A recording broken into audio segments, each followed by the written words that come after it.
There's been some talk about possibly Joshua using Jake Paul as a tune-up to fight you. What are your thoughts on that? I don't know about tune-up. I think Jake Paul knocks him out. Seriously? Yeah. Well, by the sounds of it, there's 50 million reasons why Anthony Joshua's taking this fight. In my head, I never, ever thought this fight would happen. Why? Because of Anthony Joshua's desire to be in the history books, to be a three-time heavyweight champion of the world. To me, it shows me his desire. Pick up 50 million along the way. Nobody can knock him for this. This is now business. Heavyweight pros have begun giving their predictions for the Jake Paul versus Anthony Joshua showdown, and Tyson Fury's take has shocked fans. Speaking to the Ring magazine months earlier, Fury said he didn't know what people meant by a tune-up, claiming Jake Paul would knock Joshua out. He argued Joshua was a spent force while Paul was on the rise, even praising Jake's new heavyweight look, a bit chubby, a bit bulky. Fury also suggested Paul looked impressive against the aging former champion Julio Cesar Chavez Jr., who spent most of his career as a middleweight. He added that he likes how Paul calls out fighters across every weight class, jokingly calling those RTOR scale callouts. Talk about possibly Joshua using Jake Paul as a tune-up to fight you. What are your thoughts on that? I don't know about tune-up. I think Jake Paul knocks him out. Seriously? Yeah. Why so? What impresses you about Jake Paul? I just think Jake Paul would knock AJ out. I think AJ's a spent force, and I think Jake Paul's on the rise. And I like his new heavyweight look. In a surprising twist, Jake Paul hinted that a fight with Anthony Joshua might not be guaranteed, posting on X, "Not holding my breath for 2025. Too many yes men." Joshua's last outing was a brutal knockout loss to Daniel Dubois at Wembley in 2024, followed by a long stretch of inactivity that pushed him out of the heavyweight rankings. And after Paul's scheduled fight with Gervonta Davis collapsed this weekend, the Ring's Mike Coppinger reported that Paul and two-time world heavyweight champion Anthony Joshua are finalizing a deal for a Netflix mega-event on Friday, December 19th. According to Coppinger, the fight will be a fully sanctioned professional heavyweight bout that counts on both men's official records. Eddie Hearn confirmed it would be a real Queensberry rules fight: 3-minute rounds, 1-minute rests, 10-ounce gloves. Rumors suggest the purse could be a 50-50th split, a staggering £70 million each. Paul boldly declared he will beat Joshua, insisting the Brit has no chin. In a surprising endorsement, Tyson Fury, whose brother Tommy dealt Paul his only career loss, is backing Jake over his fellow Brit. Joshua's longtime promoter, Eddie Hearn, told BBC Radio 5 that people had jumped the gun, hinting that Joshua still has a huge fight with Tyson Fury lined up for next year. Still, he admitted that if the Paul fight brings in tens of millions, it might happen. Derek Chisora was far less diplomatic. Speaking to Seconds Out, he said, "AJ is going to kill Paul. If that fight happens, someone's going to jail." He added that Jake doesn't have the power to knock out Joshua and predicted Paul leaves the ring in an ambulance. Andy Ruiz also weighed in, criticizing Paul for fighting smaller and older opponents. Ruiz said the YouTuber needs to face someone real, even offering himself as an opponent, and predicted he could stop Paul in 4 rounds. What once seemed like fantasy is now close to reality. Joshua, a former Olympic gold medalist and 2-time unified heavyweight champion, sees the bout as a lucrative warm-up. Paul, meanwhile, has just one professional loss, to Tommy Fury, making his jump to heavyweight one of the most bizarre moves in modern boxing. Johnny Nelson also reacted to the announcement. For Jake Paul, absolutely crazy.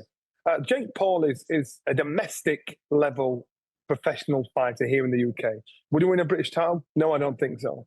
So now they're putting this domestic level fighter in with a former heavyweight 2-time champion of the world. The weight is 245. So I think last time Anthony Joshua weighed around that, it was when he boxed Usyk. That means he's got to be fight fit on point, because his last fight he was 18 stone. I think it was 254 against Danny Dubois. So now he basically saying you've got to get yourself in position, get yourself fit, and get yourself ready for fight. It's not tiddlywinks. This is a fight. It's not. Former cruiserweight world champion Tony Bellew is strongly against the matchup, but he still gave his prediction to the stomping ground: it lasts as long as Joshua wants it to. Simple as that. David Hay echoed the concern, saying no special rules would save Jake Paul from being brutally knocked out by Joshua. Despite Paul's popularity and his 12-1 record, most wins coming against retired MMA fighters, Hay says Joshua is a completely different level. "This isn't Tyson Fury, this isn't even Francis Ngannou," Hay told Metro.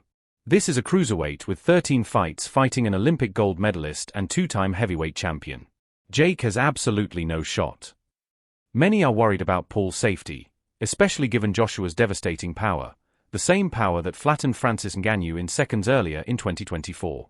Hay warned that Paul's best outcome would be Joshua ending it quickly before he absorbs real damage. Joshua has been out of the ring for over a year since his knockout loss to Daniel Dubois, and some believe facing Paul could risk his legacy.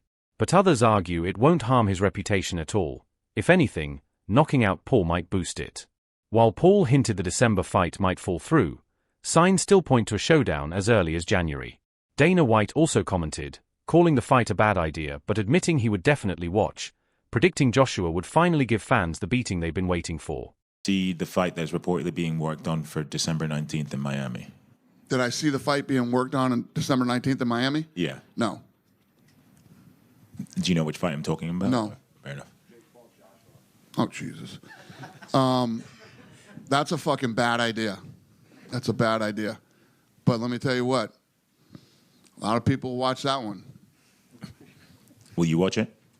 Sure. You know what everybody's tuning in for on that one. I think everybody's going to get what they find. The apparent mismatch, proposed by Jake Paul back in March, has drawn heavy criticism.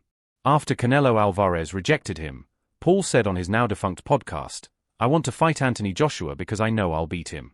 He doesn't have a chin." Instead of facing Joshua, Paul pivoted to lightweight champion Gervonta Tank Davis, a fighter nearly 100 pounds lighter than Joshua. Their fight was cancelled after Davis faced multiple legal accusations, leading Paul's team to officially pull the plug. MVP released a statement confirming that Paul would still headline a Netflix card in 2025. Jake then posted a screenshot of Muhammad Ali's legendary speech, a clear hint that he believes he can shock the world against Joshua. The bout is expected to be 8 3-minute rounds with 10-ounce gloves, fully sanctioned and counting toward both fighters' records. Paul has now officially confirmed the bout, Jake Paul vs. Anthony Joshua, December 19th on Netflix. Press conference, November 21st, Jake tweeted, "From Deji to Joshua.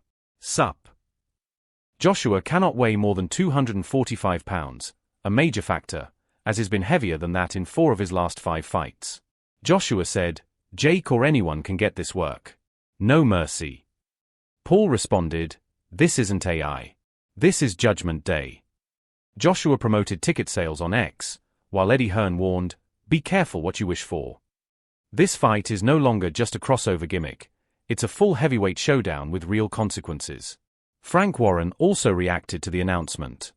Well, my thoughts on it is that Jake Paul's had a lot of accusations over the years for a guy who's had no amateur fights. What's he had, about 10 or 12 Fights, yeah. fights? I'm not sure what he's had. And, you know, you look at the opposition he's had and people saying, when's he going to fight somebody? He stepped up. He's stepping up to a 2-time world champion, a genuine heavyweight, a proper heavyweight champion, and an active fighter. And this is a big moment for him. And you've got to take your hat off to him for that. As regarding AJ, I'm sure AJ's wants a fight back after that, that unbelievable loss he had against Daniel Dubois. That's quite an emphatic loss. He wants to come back, get himself, dip his toe in the water. He's going to get paid a lot of money for this. This fight's going to generate a lot of money because for me, it's a fighter. Jake Paul's going to be a massive underdog against a big favourite, a big odds-on favourite. Can he do it or not? This is a car crash, and people will watch it because that's what people do. Nikisa Bidarian, CEO of Most Valuable Promotions, pushed back on skeptics who mocked the idea of Paul versus Joshua earlier this year. He said the collapse of a different matchup accelerated talks and praised MVP and Netflix for creating one of the biggest fights of all time. Everyone laughed when Jake said he wanted to fight AJ in 2026, Bidarian said. Well, plans changed. In under 2 weeks, we made it happen. Joshua has every advantage except for one, Jake Paul's delusional confidence. And if anyone can shock the world, it's him. The fight will be a fully sanctioned 8-round heavyweight contest under Queensberry rules, with Joshua required to weigh no more than 245 pounds.